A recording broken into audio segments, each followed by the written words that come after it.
Hello, everybody. Good morning, good afternoon, good evening to you, wherever you may be in the world.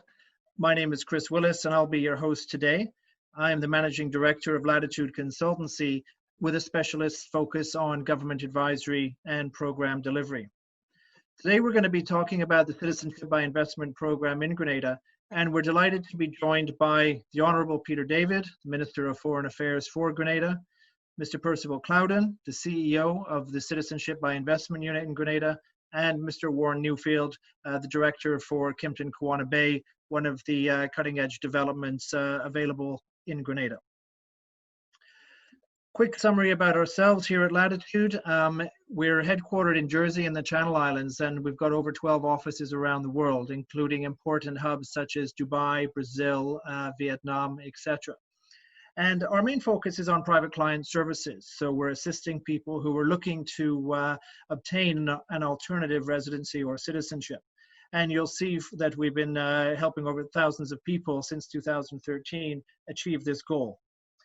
Part of my role within Latitude is the government advisory side. So we work with governments to help them either start a new program from scratch and design it all the way through, or working with governments to adjust and tweak their existing programs to make it more competitive, especially in the ever-changing market. And we're obviously seeing this more and more as an impact of what we've seen from COVID. We're also an international marketing agent for all the programs that we offer. So Grenada is no exception. We're delighted to be one of their official international marketing agents. And finally, there's an organization called the Investment Migration Council. And this is essentially the de facto regulator of our industry, which promotes code of ethics, best practices, etc., not only to its members, but also to governments and developers, so that we're showing that if you are working with an advisor with your application, it's very important that they have a connection to the IMC. We're delighted to be the regional representative in the Caribbean for the IMC and continue to work with all the governments in the region to support these best practices.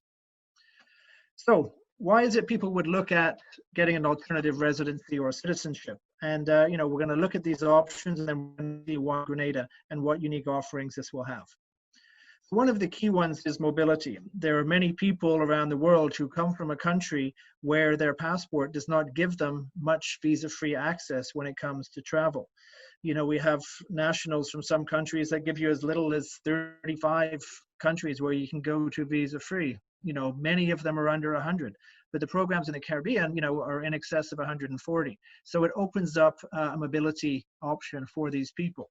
And, myself as I'm fortunate to be a tri-national, Irish, British, and Canadian. You don't think about these concepts so much. We're actually, quite spoiled from that point of view and privileged that we don't need to worry about it. But when I speak to clients who come from other parts of the world, it's just something they've always had to deal with.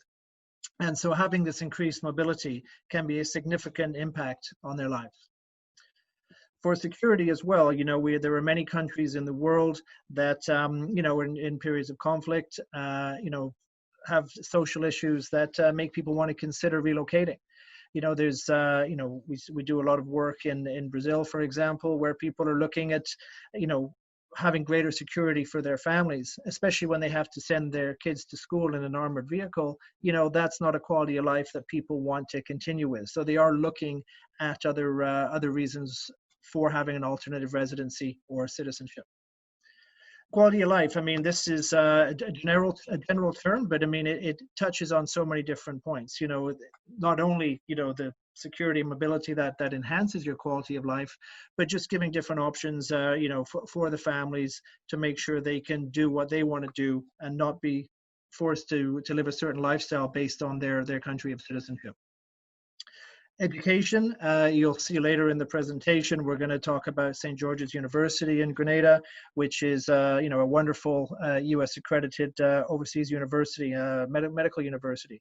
And for some people, that's the main driving factor. They're looking at their children, they're looking at, where can they go to school, and perhaps the opportunities are stronger in other parts of the world than in their home country.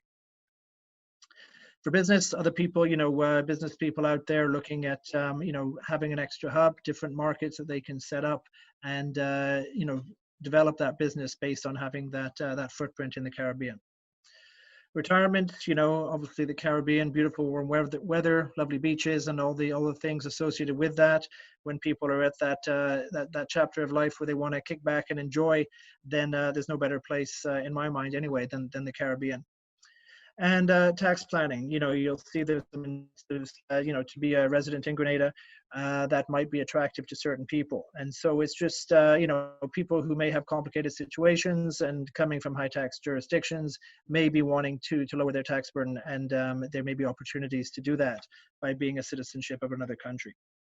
So everyone's going to have their own motivations of why they want to consider this. But, as we're seeing, especially now with, with what's happened with COVID, a lot of people are also looking at healthcare, and saying, what if I, in my country, there's a lockdown and I want to go somewhere safe, maybe somewhere like Grenada would be the solution for me, where it's been very well contained, where there's excellent medical facilities, and, it would be a place where you could comfortably sit it out, as opposed to being in a highly infected country, or with healthcare systems that can't deal with the pandemic. So this is becoming more of the conversation now. It's not only these factors here, but also how does it relate to healthcare and protecting my family. Okay, so as we look at the private clients, as I mentioned, it breaks down essentially into three main propositions. I touched a minute ago about the tax residency, which is a very niche type of client. That's not the main ones we're going to talk about. The bottom one there, residency by investment, this is again for people who want to actually physically move to a new country. Places like Canada, the US, Australia, the United Kingdom, where they actually want to go relocate the whole family and settle down. And, they acquire their residency, and through that residency and spending all the necessary time, they can then graduate to citizenship. There's been a lot of success in programs like the countries I just mentioned, but you look at Portugal, you look at Greece, you look at Malta, there's a lot of programs that have attracted people for that very reason. But the one we're going to focus on today is the middle one, which is citizenship by investment. And the difference here is that it gives you a direct pathway to citizenship. So as opposed to the residency, where you have to meet the residency requirements, accrue a certain amount of time, that's not necessary in this case. Based on your economic investment, you would have a direct pathway to citizenship. And for many people, that's the solution, for their situation.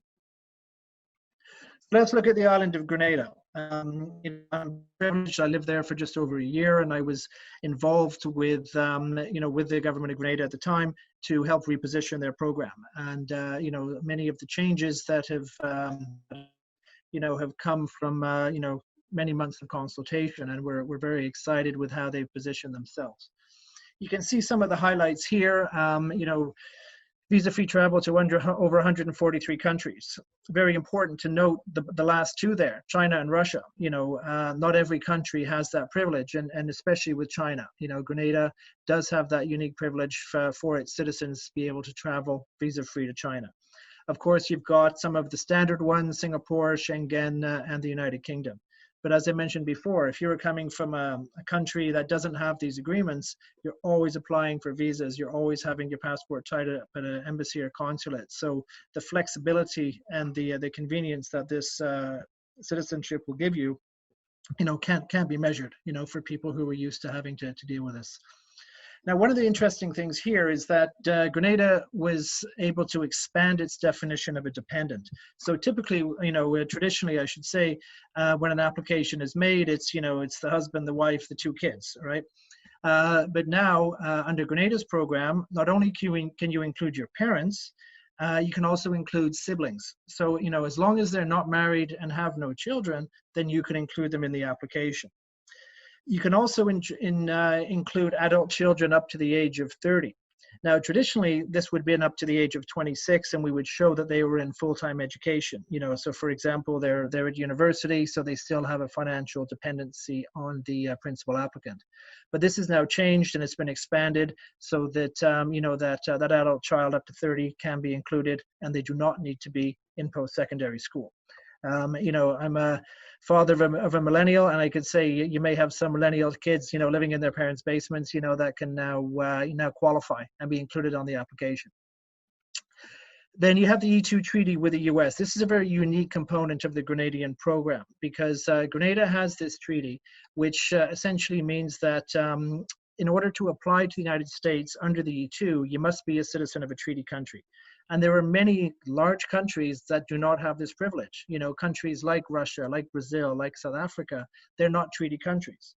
So what that means, if you're a citizen of one of those countries, you cannot apply under the E2. The only way that you could do so is to first make yourself a citizen of a treaty country. And that's what creates this unique relationship between Grenada and the United States, and also why people are looking at that combination, you know, so they can apply for economic citizenship in Grenada, and then as a result of that citizenship, be able to be eligible to apply to the United States under the E2. So, you know, when we look at clients' needs and we try and understand their motivations, if part of their long-term plan is to acquire status in the United States, then this program will provide a solution. Finally, no physical presence, so it's not like you know, some of the residency programs where you have to spend a certain amount of days per year. You know, you don't need to do that for Grenada. Let's look at the program. There's two main ways to qualify.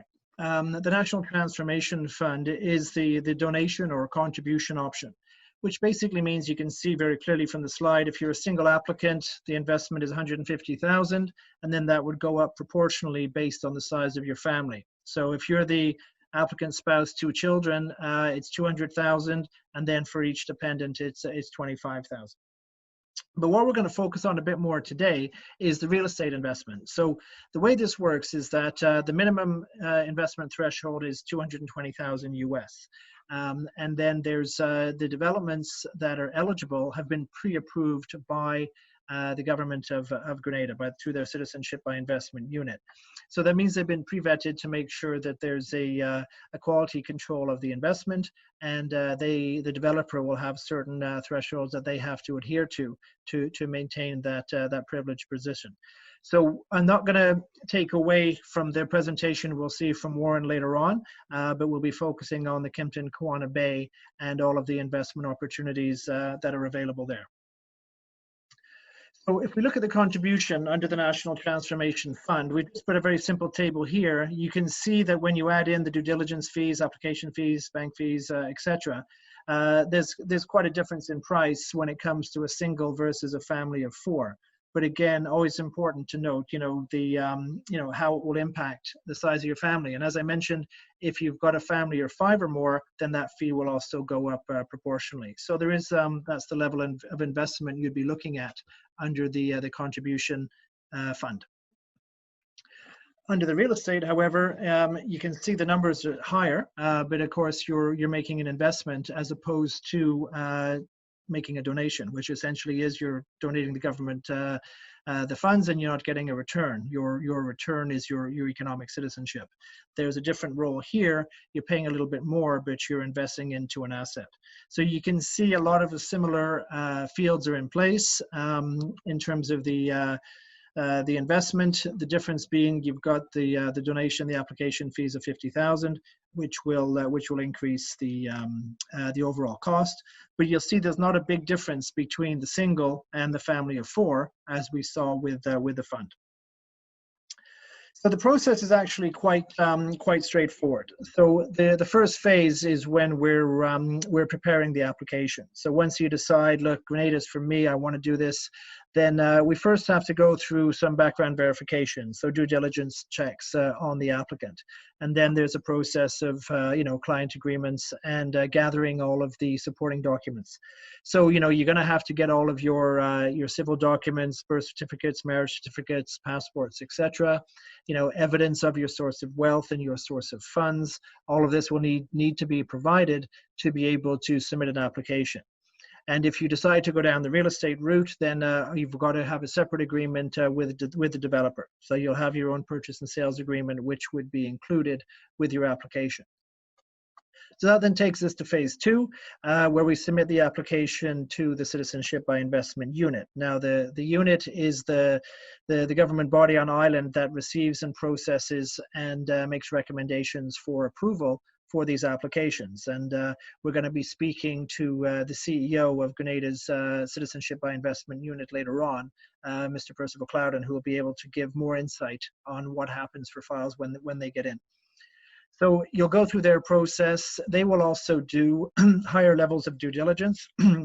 You know, one of the key aspects of this program is that the due diligence is very thorough. You know, it's clear that in order to be successful, you cannot have a criminal record, you cannot pose a reputational risk to the island, nor can you be a threat to national security. So the process itself is actually very thorough. Not only will they be verifying the information that was provided on your application, but third-party due diligence firms will be involved to also verify, as well as coordination through international bodies such as Interpol, to make sure that the applicants are not on sanctions lists, not on watch lists, or anything of that nature. And then once all those steps are passed, you know, 2 to 3 months typically is what we're seeing.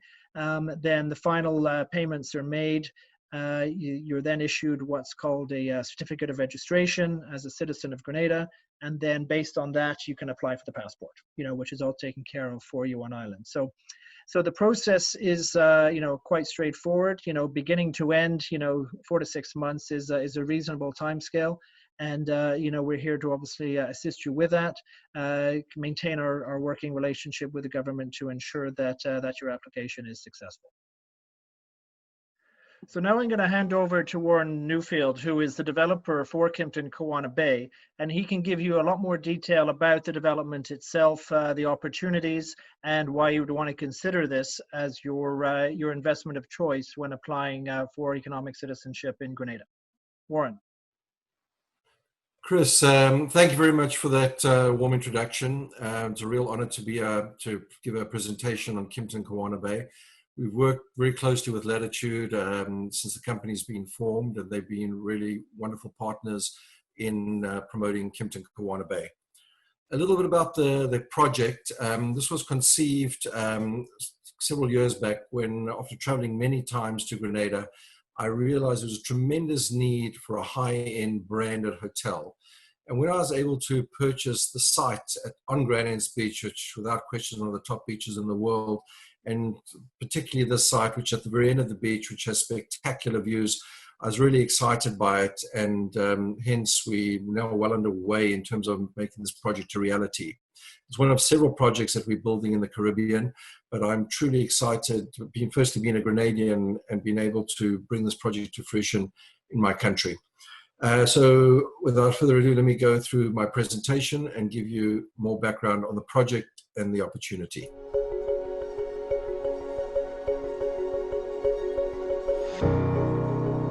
Kimpton Kawana Bay is a 5-star luxury resort in Grenada, which is located at the southern end of the Caribbean chain of islands. The island has an idyllic climate, with year-round cool ocean breezes and a mean temperature of 29 degrees Celsius.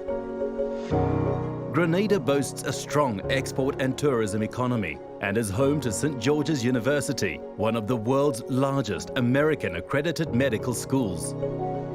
With daily direct flights from a number of major cities, travel is convenient and stress-free. Grenada is a safe, unspoiled tourism destination which offers beautiful forest scenery and pristine beaches. Its population is also friendly and welcoming. Kimpton Kawana Bay is ideally located on Grand Anse Beach, voted by Condé Nast Traveler as one of the world's best beaches. Kimpton Kawana Bay is currently the only CBI project in Grenada offering title-deeded real estate at the approved price of $220,000. Suites and studios are for sale through the Grenada Citizenship by Investment Program. Purchasing at Kimpton Kawana Bay provides hassle-free ownership with no annual out-of-pocket fees. The resort will be operated by Kimpton Hotels and Restaurants, which is part of the Intercontinental Hotels group of companies. Citizenship by investment in Grenada is a fast, efficient and straightforward process, taking as little as 120 to 150 days to process. Grenadian citizenship provides many benefits, including visa-free travel to over 140 countries and significant reduction of tuition fees for Grenadian citizens who reside in the country for undergraduate degrees at St. George's University.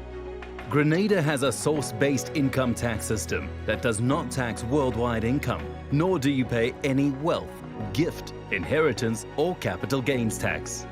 There is no interview, education, language test, or management experience required, and dual citizenship is permitted. Grenada is an E2 visa treaty country with the USA, meaning approved E2 visa applicants are eligible to start a business and live in the USA with their family. Processing time for the E2 visa is usually 2 months. Citizenship by investment at Kimpton Kawana Bay is fast, financially sound, and provides global access opportunities that other CBI programs around the world simply cannot rival.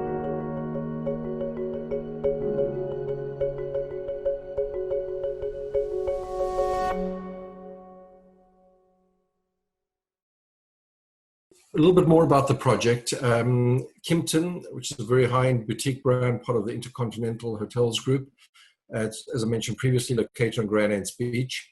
We are offering freehold title-deeded real estate, so this is not a share scheme.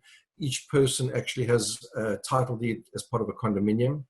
It starts at $220,000, and we have a transparent revenue share program as opposed to a profit share, so it's totally transparent, and investors will be getting a return as part of that. Total hassle-free ownership. In terms of the location, about a 3-hour flight from Miami, the southeastern Caribbean. More important to note, though, it's south of the hurricane belt in Grenada. It's part of the British Commonwealth and CARICOM, as well as the OECS. It's an island about 344 square kilometers, population 112,000 people. Important to note that in a normal time pre-COVID, there were about 7,000 foreign students there at St. George's University. So although a relatively small island in the Caribbean, it does have quite an international flavor with students from over 140 countries. And as previously mentioned, below the hurricane belt. So you'll find there, particularly in the summer, many of the mega yachts that don't go to the the Mediterranean come down to this part of the Caribbean. The economy of Grenada has 3 primary pillars. One is the university, one of the largest medical schools in the world. In every 100 doctors in the United States graduated from St. George's University. Its tourism is a very big part of the economy. Had spectacular growth rates over tourism over the last decade. Very sought after, rather unique destination. And agriculture, the Spice Island, particularly nutmeg and cocoa, are big exports of Grenada. These numbers are obviously pre-COVID, but very good airlift. When you look at any island, and as I mentioned, we're working in a few other Caribbean islands, one of the things we always look for is the amount of airlift relative to the hotel capacity. And based on the number of hotel keys in Grenada, it has one of the best airlifts in the entire Caribbean. Quite easy to get to from several cities in the United States and Europe. This slide, really lays out the story of the whole investment thesis for us. Basically, over the last 5 years, you've seen a 35% increase in stayover visitors, which is the all-important number for us in terms of filling up the hotel. A little bit about the CBI program in Grenada. It's relatively fast. In fact, I know the slide says 120 to 150 days, but we've got files through recently that have come through in just over 60 days. So we've seen a remarkable speeding up of the whole process, particularly during this challenging time with COVID on due diligence. So the unit's doing an exceptional job, busy generating sales approvals. Visa-free to over 140 countries, and I know Grenada is working on several other visa-free treaties at the moment. There's no interview, education, language test, or management experience required. There is no residency requirement. And very significantly, purchases of real estate as opposed to shares after a 5-year period are able to sell, and the secondary purchaser qualifies for citizenship by investment. The program is one of the few countries in the world with an E2, but particularly is the only country in the Caribbean that has both the CVI program and an E2 visa treaty. It's one of the safest islands in the entire Caribbean. The integrity of the passport is highly regarded, and that's really due to the integrity of the vetting process for future citizens of Grenada. It's a source-based taxation, no income tax on worldwide income, other than what's obviously generating Grenada, no wealth, inheritance, capital gains, taxes, and the program has very attractive fees for families, particularly large families. This letter just shows that we are one of the few projects approved to sell at $220,000. I think there's less than 5 projects currently out of the 19 approved projects in Grenada that is eligible to sell at this price point. One of the unique features of Grenada, and they were the first to really do this, was expand the size of the family category. So you got the main applicant and their spouse, you got their dependent parents, dependent grandparents, as well as all the children under 30, as well as non-married siblings of both the main applicant and the spouse. What is not shown here is that, and I've experienced it firsthand, when my kids got married, my daughter-in-laws became Grenadian and my granddaughters became Grenadian when they were born. So it does go down through the generations. A little bit about Grenada and the E2 treaty. I'm preface by saying I'm no US immigration lawyer, so please get the right advice. But it really enables one to live in the United States through an approved investment. It's for 5 years. Not all E2 treaties are the same period, but Grenada is a 5-year E-treaty, which is the longest you have, comparable to the one with Canada. It enables one's spouse to have open market employment. Children under the age of 21 can go to school in the United States. In many states, get in-state tuition. Processing is very quick, and we've had clients, purchases of ours in both Vietnam, China, South Africa, seeing their visas processed in typically less than 2 months. And it does not automatically trigger tax payable on one's income, global income I'm referring to, as opposed to the business income. When one acquires an E2 visa, it really depends on how many days that the person actually spends in the United States, which I know is attractive to many of our purchasers. And that's the broad overview of the program. These are just copies of applicants of ours that were successful CBI applicants of Kawana Bay, and now have gone on and got the E2 visa. As you can see, the one on the right was processed in Guangzhou, China. It was done a year ago, but like 18 months ago. And the one on the left there was in Bridgetown. Bridgetown is the US embassy and consulate that has jurisdiction over Grenada. So we've had very, very good success rate for many of our purchasers, which currently hold an E2 visa. Processing time is significantly less, and this just really illustrates it.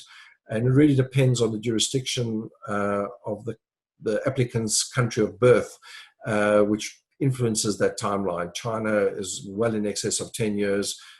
Vietnam, India, I believe now in the 6 to 8 year range. So it's a much shorter process typically. A little bit about the resort, and I will mention, it hasn't been announced yet, but will be imminently, that the last phase of the project, the one on the right, is being restructured. And that was really a post-COVID decision. We've consulted with Kimpton and with other hotel experts in the Caribbean, trying to understand what's going to be the optimal size of the hotel in a post-COVID environment. This hotel was currently configured for 220 keys, but we're looking to downscale it to probably about 163, which will enable us to have much more space in our public areas. And all the consultants we've spoken to feel it will generate a much better occupancy and revenue in a post-COVID world that we're now living in. So that will be announced imminently. Location is absolutely key. It's about a 10-minute drive from Maurice Bishop Airport, about the same distance from St. George's University, and in the heart of the main tourist area of Granads. The Juara and Culebra buildings shown over here are finished. Matura, the core and shell, is completed, and we're in the process of completing that building. The Kiawa building, we were about to start excavations on that pre the pandemic, but we now have started site works on that building, and we're going to really combine Kiawa and Rikawa into one building at this point, and reduce the key count. So this project, the Kiawa building, even based on the new configuration, is about 70% sold. Culebra sold out, Juara sold out, and the majority of Matura sold out. So the project is very much nearing completion and very well under construction.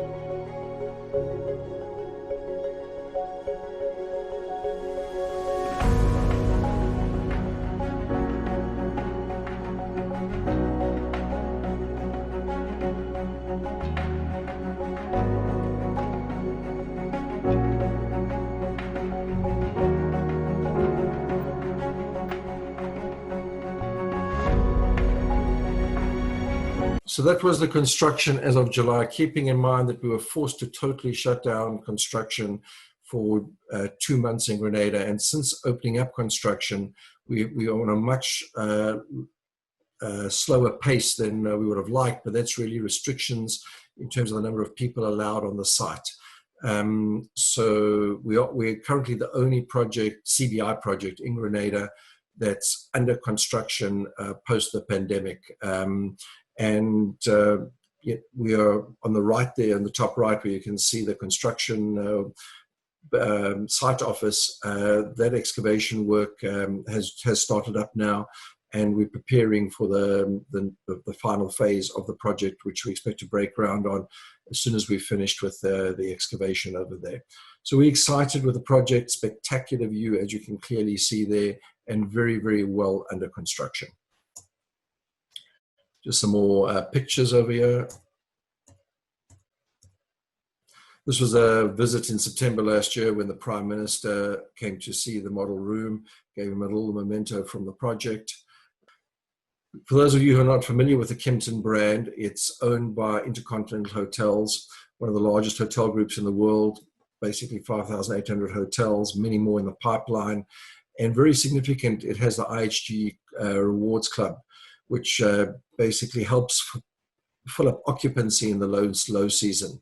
So fantastic group. We've been really enjoyed working with them. And in fact, the second hotel that's next in our planning schedule out of the ground, which is in the island of St. Martin, we are planning to make that Kimpton as well. So why choose Kimpton Kawana Bay? It offers freehold ownership of a deeded property, which enables secondary purchases after the 5-year initial hold period to qualify for CBI. It's internationally branded by Kimpton, which is part of IHG. It will also be operated by Kimpton, which is one of the largest boutique hotel operators. It's a great opportunity to derive rental income through a transparent revenue share model. The interests of the operator, developer, and the investor are aligned, which is brought about by the revenue share as opposed to a profit share. The hotel is well under construction and is on track to be handed over mid-2021 or early 2022. This date is obviously subject to seeing what's going to be happening with COVID and the pace of construction, which we don't have yet clear sight on. There will be no annual fees out of pocket to the owners, as everything will be deducted from the rental program prior to distribution. So it offers a total hassle-free turnkey solution for our purchasers. Thank you very much to everybody. Really appreciate being invited here by Latitude. And obviously, my team and I are happy to address any questions that anybody may have. Thank you. Thank you, Warren. It's been wonderful watching Kimpton Kawana Bay develop and expand over the months that I've been in Grenada, and watching it get up to the stage it is now. And I know a lot of people are very excited about the opening. So we're going to move on now and have a conversation with the Honourable Peter David, who is the Minister of Foreign Affairs in Grenada. Minister David, welcome, and thank you for joining us. What we'd like to do today is just sort of run through some questions with you to get a sense of where the government is positioned as it relates to the program, and for those who don't know much about Grenada, a little bit about the country, its history, and what attracts many people to its shores every single year. Thank you, Chris, for that wonderful introduction, and thank you, Warren and Kimpton Bay, for inviting me here today. And I also want to thank Latitude. You've done quite a bit in the industry. I know you yourself, Chris, have been to Grenada, so I want to thank all of you for having me here today. And it's a pleasure for me to speak about Grenada, a country I love dearly. Thank you, Minister. And, you know, obviously you have a deep appreciation for your homeland, but some people watching today maybe haven't been to Grenada or don't know too much about the island. Can you give us a quick summary about the country, where it is, a bit about its culture, and why it's a wonderful place to invest? Yes, Grenada is a small island in the Southern Caribbean. We are actually not far from Miami, 3 hours flight from Miami, 4.5 hours flight out of New York, and quite easy to get to. Our history is a part of the British colonies, and therefore we have a British tradition. We have a British education system, we have a British based judicial system, and we only have 100,000 people, and more than 100 living outside of Grenada in a diaspora. So I invite people to come see for themselves, but certainly it's one of the most peaceful places in the Eastern Caribbean, with a very low crime rate. The government is quite stable. We have elections every 5 years, so it's nearly a paradise to live in Grenada. But I think importantly, we have a very stable economy. Our economy has shown growth, more than 5 consecutive years of growth. Our economy is based mostly on tourism, so that is why things like Kimpton Bay are extremely important to our economy. We have a judicial system that is quite predictable, so persons should have no fear about a judicial system. So I would say it's the kind of place you would like to live, but certainly a place where investment is most welcome. CBI is extremely important to our country, as our economy.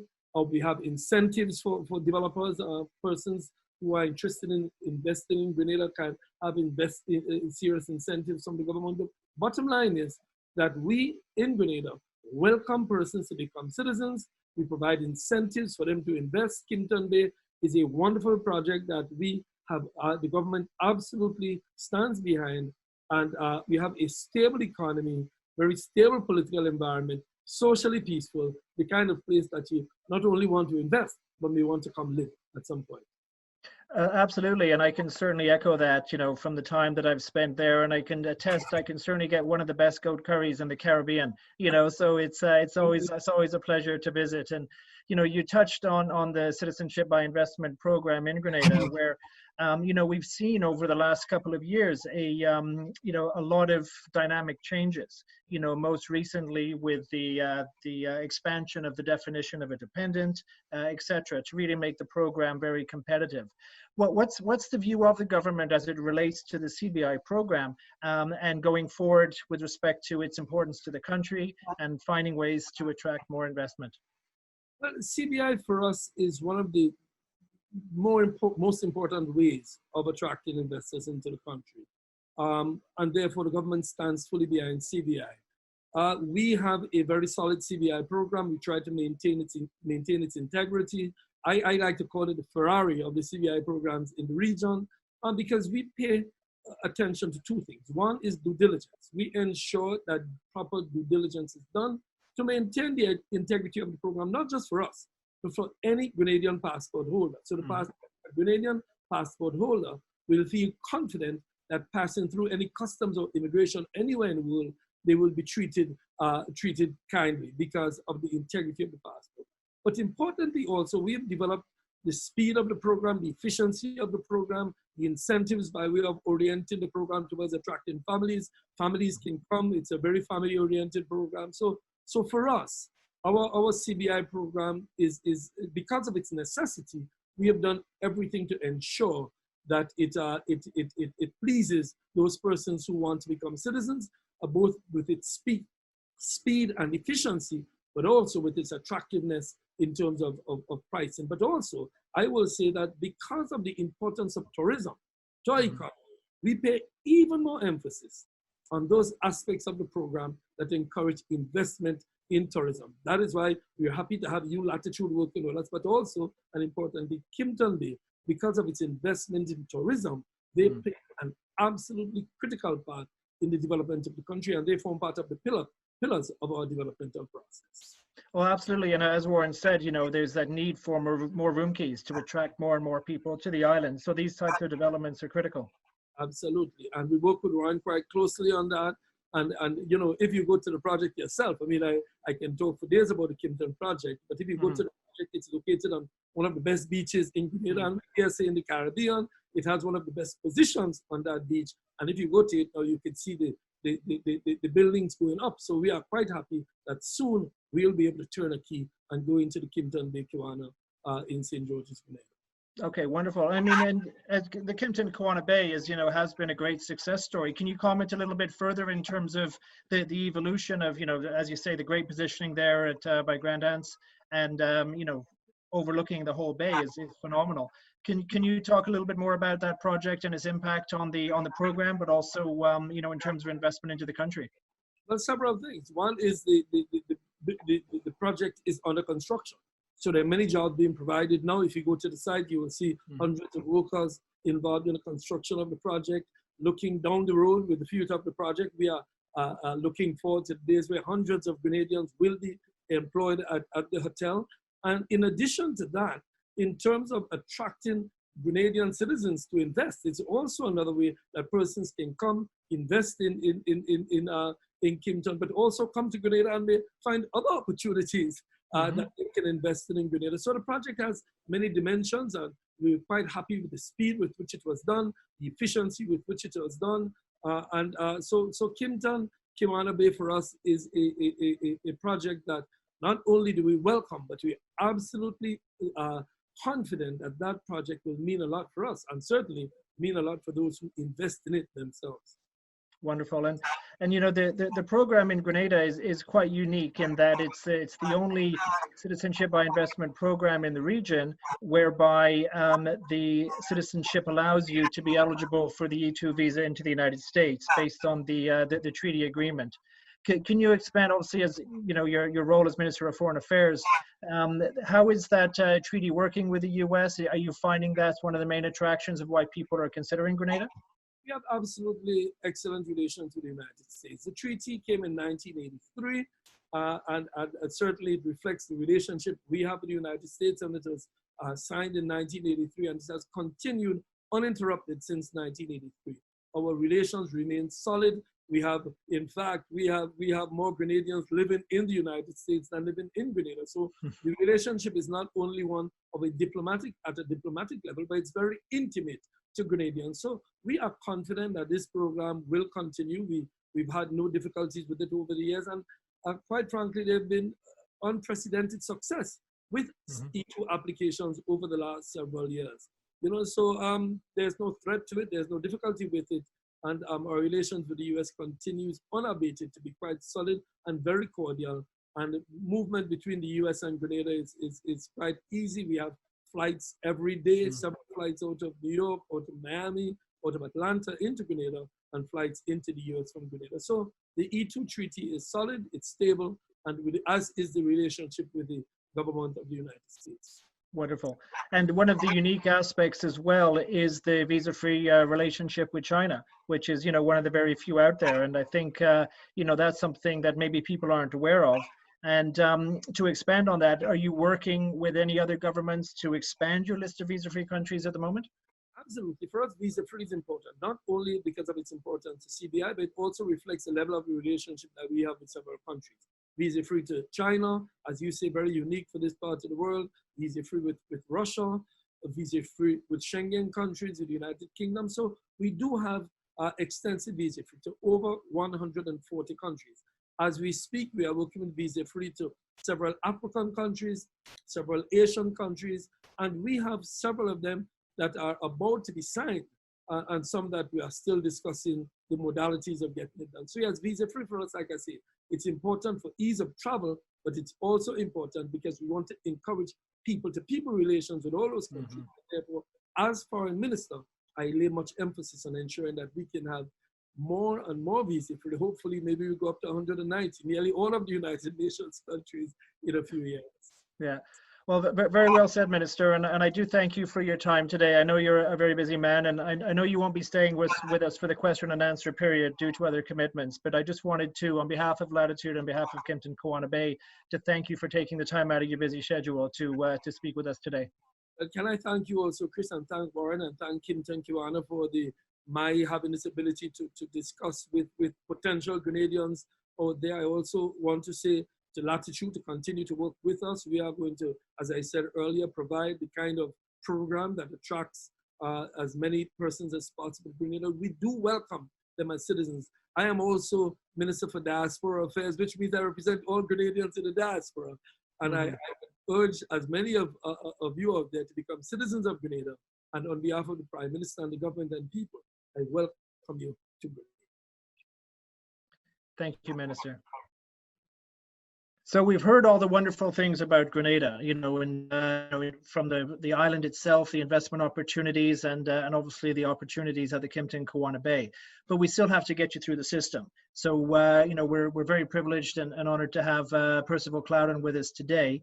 He's the Chief Executive Officer of the Citizenship by Investment Unit in Grenada, and we value our working relationship with him and his team, of course, to be able to give quality files and allow them to continue with their excellent processing and turnaround. So we're going to move into a question and answer session now with Mr. Clouden to talk about some of the challenges they faced as it relates to COVID and the way forward, what the future of the program holds.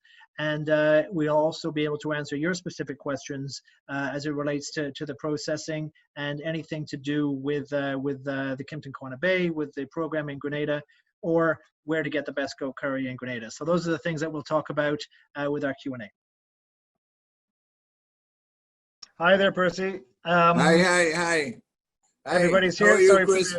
I'm very well, very well. Good to see you, and looking for the warm sunshine in Grenada, but your window's closed, so I can't see it. So but I trust the weather is beautiful as always. And again, thanks also to yourself for taking time out of your busy schedule and for going over some questions with us. I will invite all the participants, if they have any other specific questions, to go to the Q&A box at the bottom of the screen and type those in, so that we can open it up once you and I have had a bit of a chat about some of the specifics as it relates to your role as the CEO of the Citizenship by Investment Unit in Grenada. So firstly, how's it been in this time of COVID as it relates to receiving files and the processing? Can you give the audience a quick update of how you've managed so well? Yes, certainly. First and foremost, I would like to thank you for inviting me to this awesome session. It's really good, and I will take off from where the Honorable Foreign Minister left off. Grenada is a place of promise, prosperity, and stability, both economically and politically. So we'll get into the nuts and bolts. In terms of processing, I am happy to report that we were able to continue processing during the COVID period. We were blessed just in the nick of time when we got 12 laptops which afforded the staff to work remotely.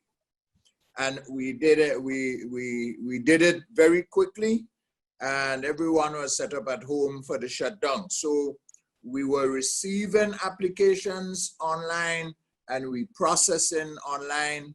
The DD companies received their portion of documents, and we were able to gel in a very timely manner, and we continued processing. And as Warren said, our mission, despite COVID, is to reduce the processing time to 60 days. And we are working feverishly to accomplish that. Because the importance of the program to the country and its people is second to none. Mm-hmm. So we have to do what we have to do to sustain it, make it transparent, maintain its integrity, so that we have longevity. Mm-hmm. And I think your point's very, very well taken, especially as a practitioner. You know, when you're conveying the process to applicants, they want to have a degree of predictability, that they know that if a file goes in, there's a reasonable expectation in terms of processing timelines. Of course, you know, that's for a straightforward file. If there's files that are a bit more complicated, yes, it may take longer, and that's understood. But I think that the overall attitude, I think, is very important, that people can see you're working with us, you're looking to continually improve. Right now we're at about 90 days, and we're trying to do better. Okay, wonderful. Well, you know, we'll keep watching with interest and hope that you're able to certainly achieve your goals. So, like yes, we monitor this closely, so we'll keep on top of you as well.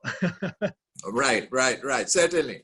Yeah, no problem. Now, one of the things I do need to ask is, you know, we've been seeing a lot of announcements from other Caribbean CBI programs as it makes announcements in response to COVID to possibly put in some shorter term promotions, limited time offers, whatever you want to call it. Do you have any announcements on behalf of Grenada that you're able to share with us today? Well, as it relates to minor adjustments to accommodate shutdown in foreign countries, we did make some adjustments, which are an extension of the HIV testing period, the period within which the document remains valid. We extended that by 90 days. Similarly, we did the police certificate for 90 days. Those are important documents, yes, for the DD process, and we considered the, you know, shutdown of various countries, and it wasn't an easy thing. So we relaxed our system. We also relaxed where attorneys can certify and notarize documents once they are authorized to do it in that country. Mm-hmm. So all in all, we saw some, we tried to make the nuances more palatable. Very good. Well, I think, and that's partly as a response. Everybody's got to adjust to this new reality that we're living in to make sure that you can maintain business as usual as best as is reasonably expected. And as it relates to Commissioner Vos and such like as well, can you expand on you know, where documents can be you know, where else can be taken, etc., around the world?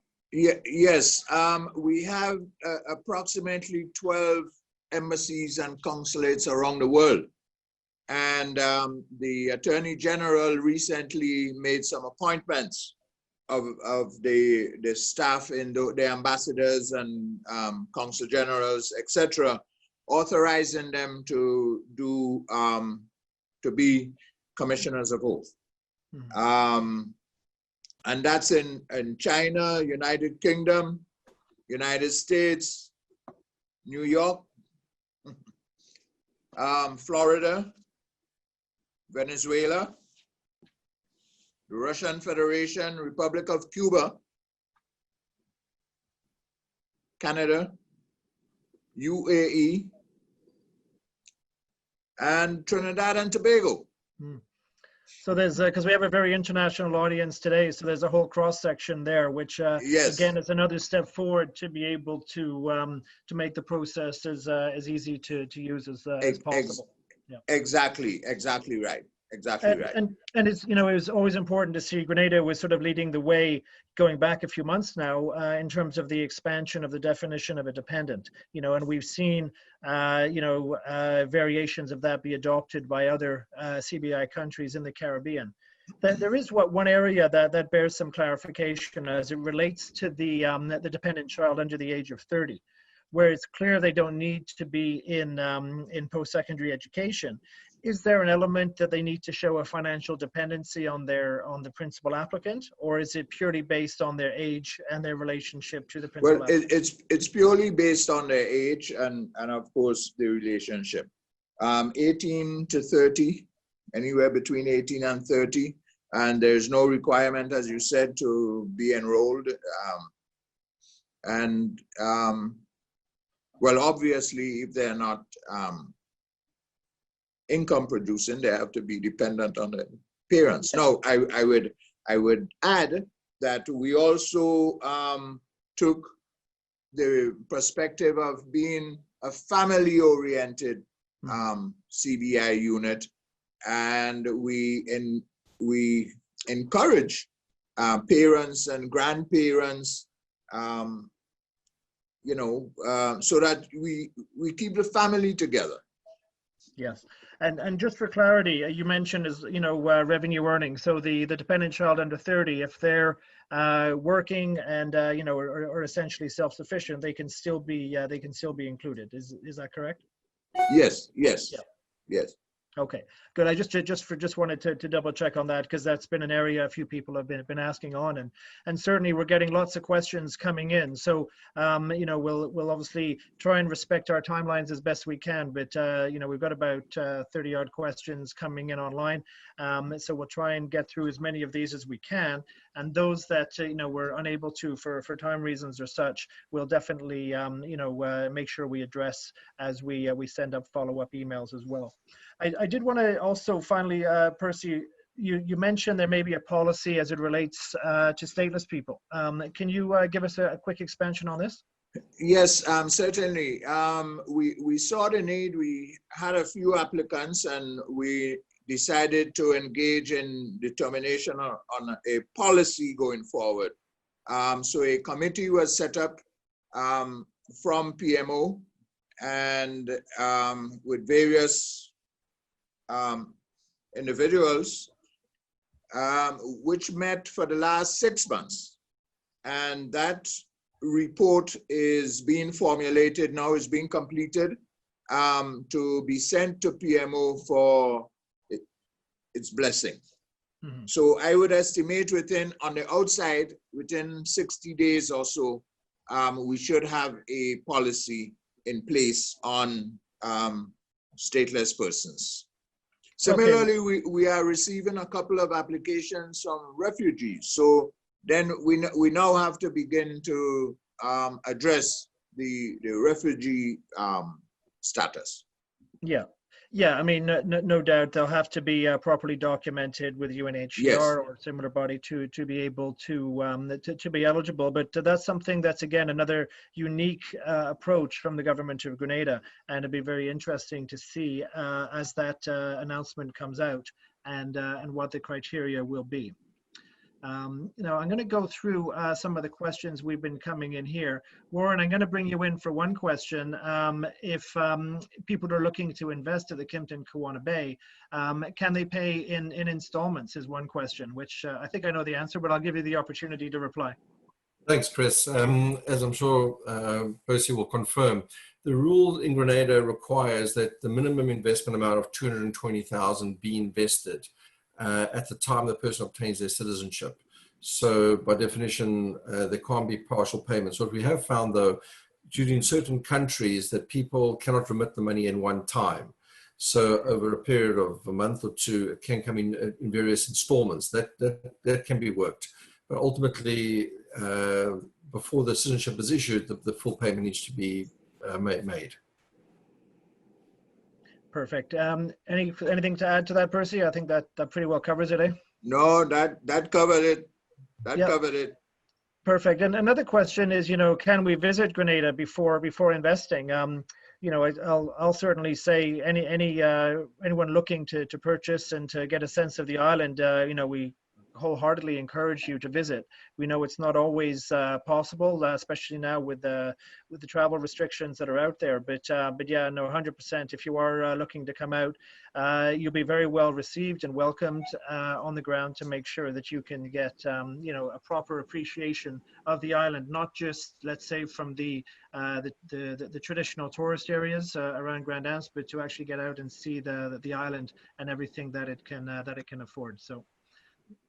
We've had a question about embassies in the Middle East, where the consulate is in Dubai. So that is definitely an available resource for you as well. One question, Warren, back to you with respect to estimates in terms of ROI for investors applying at the Kimpton, and how it relates to the unit itself. Is it being rented out? Can people use it? Can you expand a little bit on that for us? Sure, with pleasure, Chris. Basically, it's a rental pool. So everybody's unit has to be in a rental pool. So it really makes no difference if your unit is never rented out and your neighbor's is rented out every day. It has no impact on your earnings. So all the room revenue is put into a pool, and then there's a revenue split between us as the developer. As the developer, we're not making money on the real estate. All our profits is going to come down from operations of the hotel. So it aligns our interest with that of the purchaser. To that end, obviously we have to make an assumption on room rates and occupancy. So basically our business plan, and obviously there's no guarantees that can be achieved, but this is what we've based the investment on when we put this project together, that assuming a 65% occupancy and about a 650 room rate on a 220,000 investment, that would average about a 3% return. But the way most of our purchasers are looking at it, they're contrasting it to a donation. So the incremental investment is approximately $70,000. And that's where they're really looking at what's the return on that investment, which is closer to the 10% mark, which makes it more attractive. Plus, after 5 years, being that we sell real estate as opposed to shares, secondary purchasers can qualify. So it gives a secondary market for the real estate and recovery of the capital at that point. Mm-hmm. And I guess to expand on that, in terms of can you explain a bit of the difference of the title deed real estate, perhaps as it relates to other options, such as a share purchase, when it comes to making your investment? So Grenada, like most countries, has a freehold ownership. So there's two ways you can own land in Grenada. It's a leasehold or freehold. Our project is a freehold. So you get a title deed. The owners also get with that an annual property tax assessment, which is paid for by us as part of the rental pool, but they at least have evidence of their residency in Grenada. And I'm sure I've been told by many U.S. immigration lawyers that the fact that they own tangible property is very useful. And then they sign a rental management agreement where they're putting in the unit into the rental pool, which generates the income. Wonderful, thank you. And Percy, over to you now. As it relates to the due diligence, I know we spoke about the third-party due diligence firms. Can you give a sense of how many you work with and how they may have some geographic specializations when it comes to assessing the background of an applicant? Yes, right now we engage about 5 international due diligence companies. In addition to our local FIU, Financial Intelligence Unit, who deals with Interpol, etc.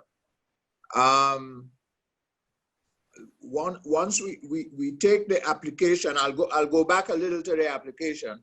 We take the application in a 2-tier process where we require the due diligence documentation in the front end, so that we can send off for that. Meanwhile, the local agent or the applicant is getting the remaining documents together so that when the DD comes back, you have a complete file. Mm-hmm. And that's where we reduce in some time, some turnaround time. And we send out the due diligence requests immediately, next day. And we receive a response within 20 to 30 days. Some do a little better, but you know, the average time is 20 to 30 days, and FIU within the same time, but on the more to the 30 days than 20. So by 35 days, we should have a file being reviewed with the DD, etc., and it will come to me.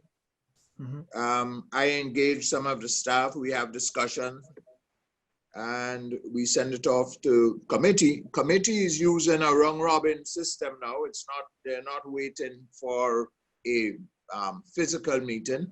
So it's round robin electronically, and within 5 days, they usually respond. So we really cutting back on the lengthy process that was in place. Okay, great. Well, I mean, and certainly the due diligence process is a big chunk of the processing time, because, you know, it is something you have to get right, as we spoke about, both yourself and Minister David, about protecting the integrity of the program. Yes. So, Yes. you know, from my experience in dealing with you and your team, that's an area of no compromise, right? And so the time it takes is the time it takes, you know, for you to get all the information you need. Yes, but we have met with about 3 of them in the past 6 weeks, virtually, of course, and we have expressed a desire to give priority to our requests. We don't want it to be diluted in any way, but, you know, stay focused.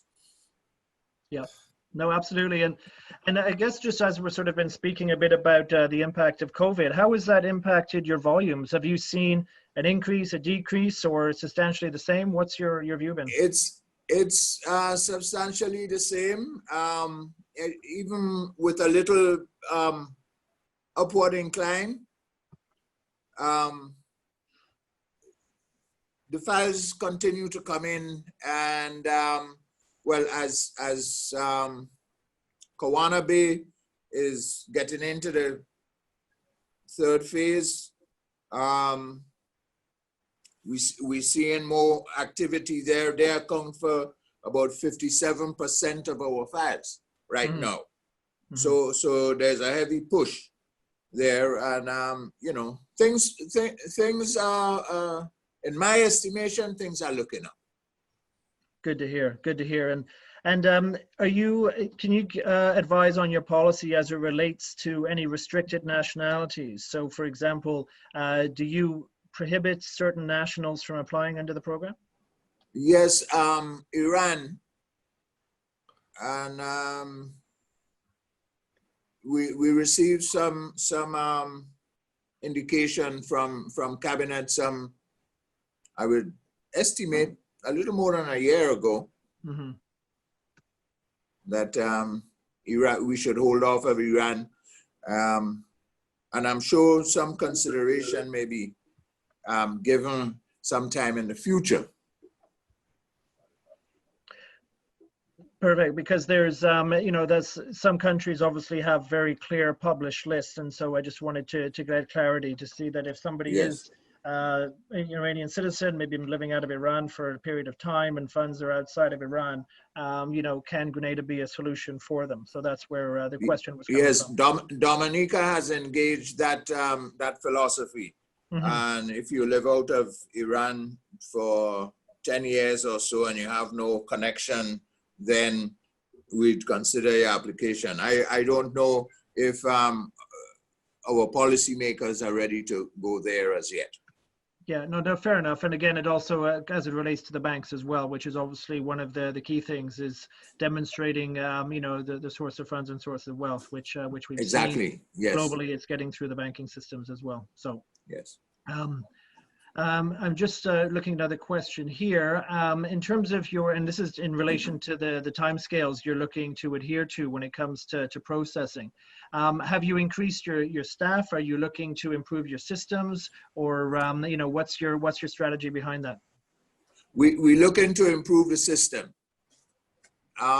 We have engaged an IT company and they are working. Right now, they're in the final stages of debugging. Okay. So I have a drop dead date of December 31st to ensure that it's working and it's working clean. Right now, we're using both systems. We're using a Dropbox system and that new system in parallel. So we're debugging right now, and it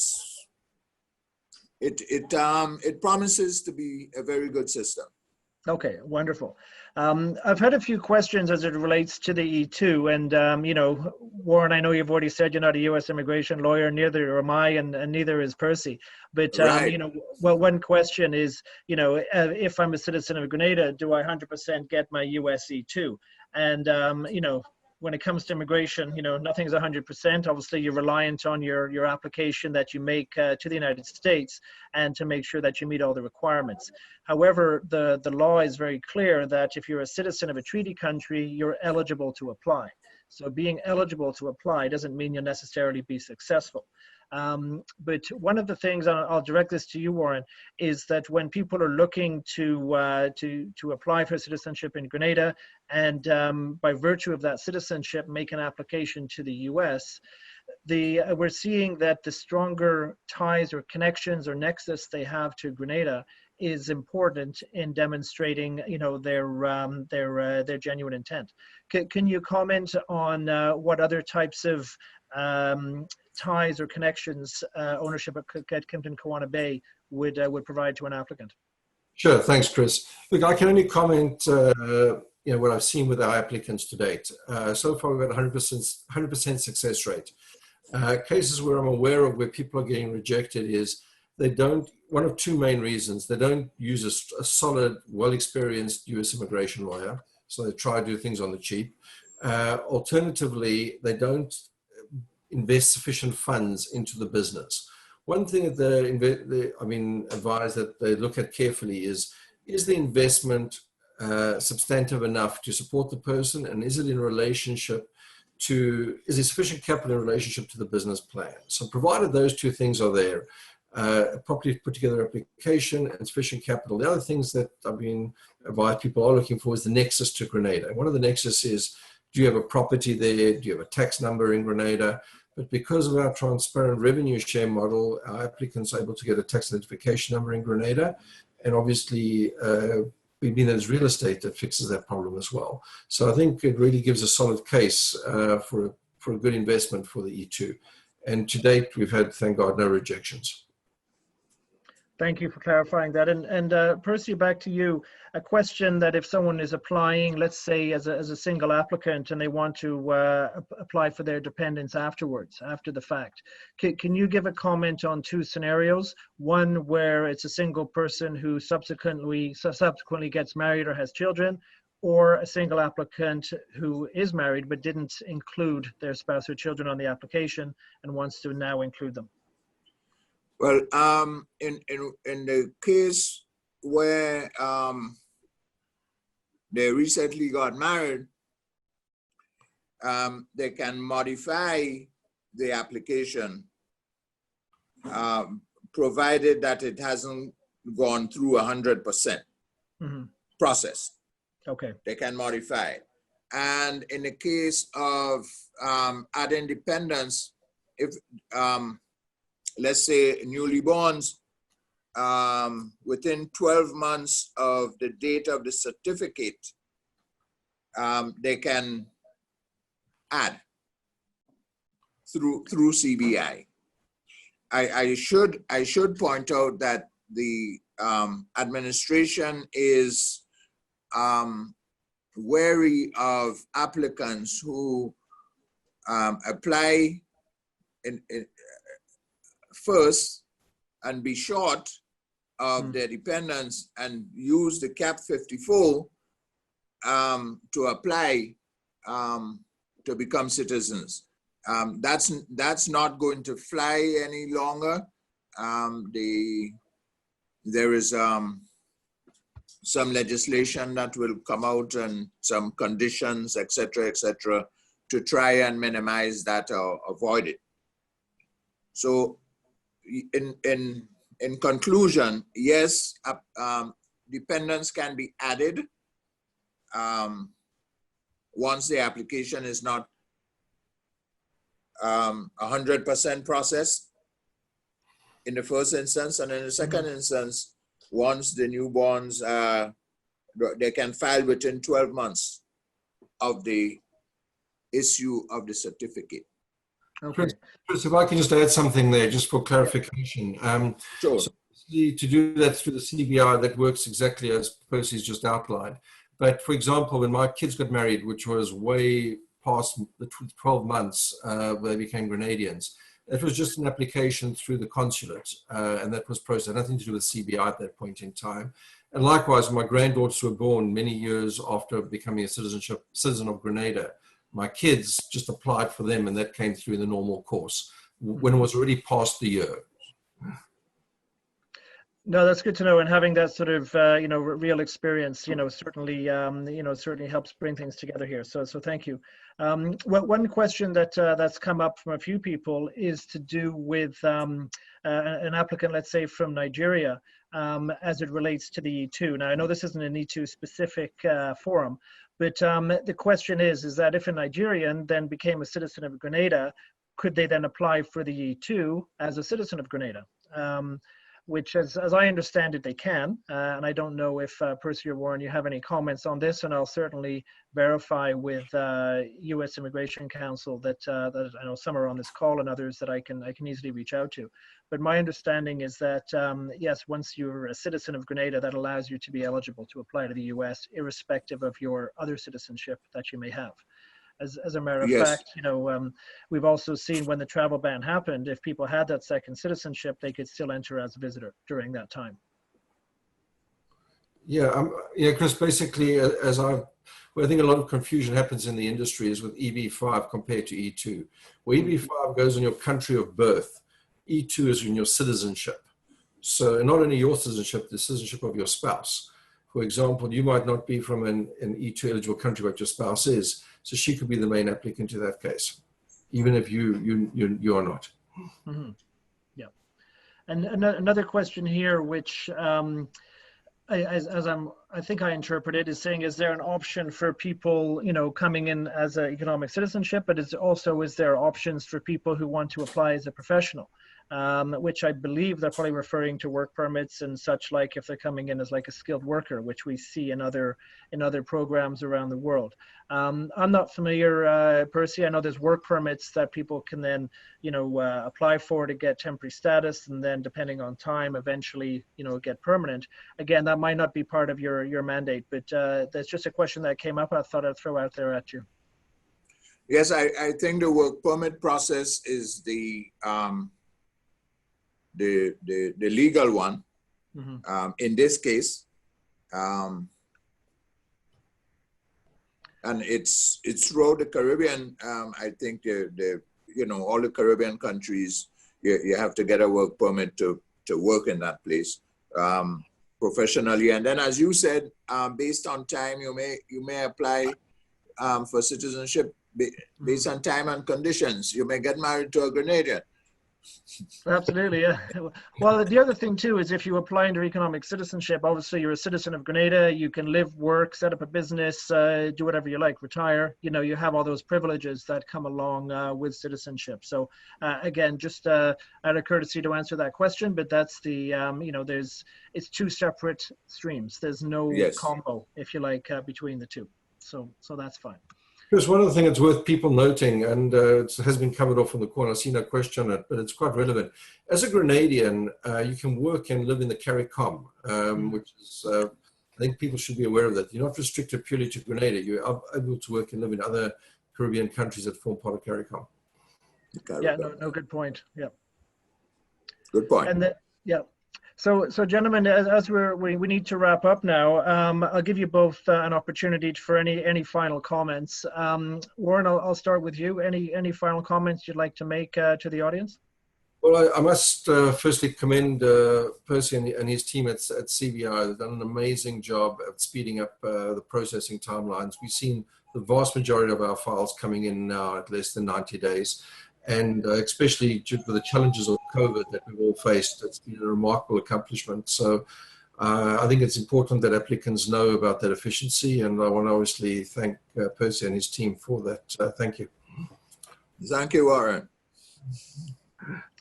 Percy, any parting words for the audience as it relates to the program? I like to put out there again that Grenada is it's a place of promise, prosperity, and stability, and we look forward to our citizenships being, on the roll in.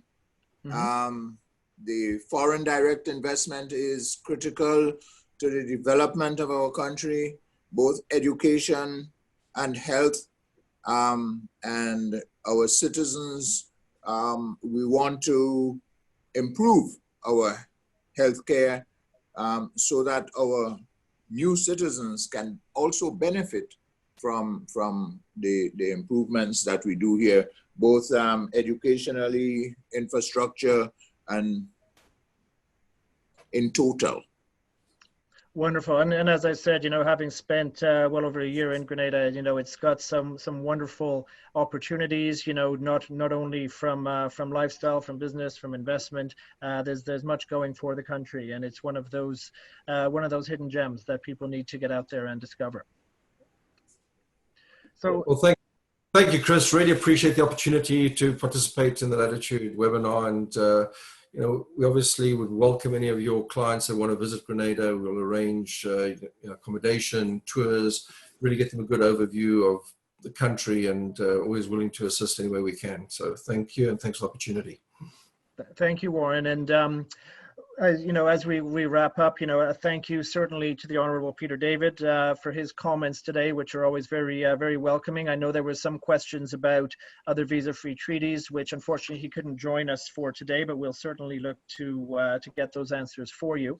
And obviously, Percy Clouden from the Citizenship Investment Unit, your insight of the process, etc., is so important for people who are trying to understand the program and how to best advise their clients.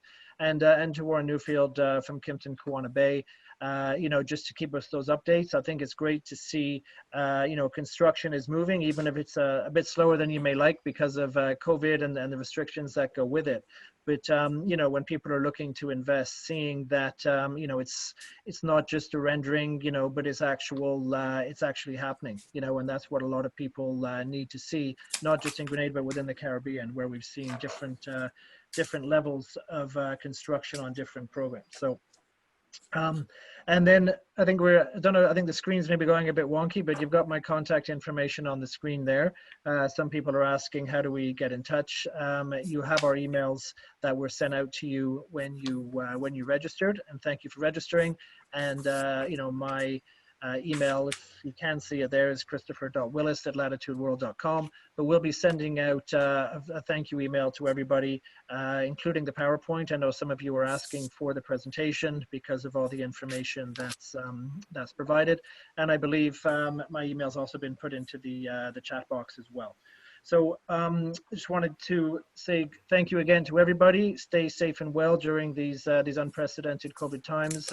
Thank you for taking time out of your day today, and we look forward to speaking to you again. Take care. All the best. Thank you. Thank you, Chris.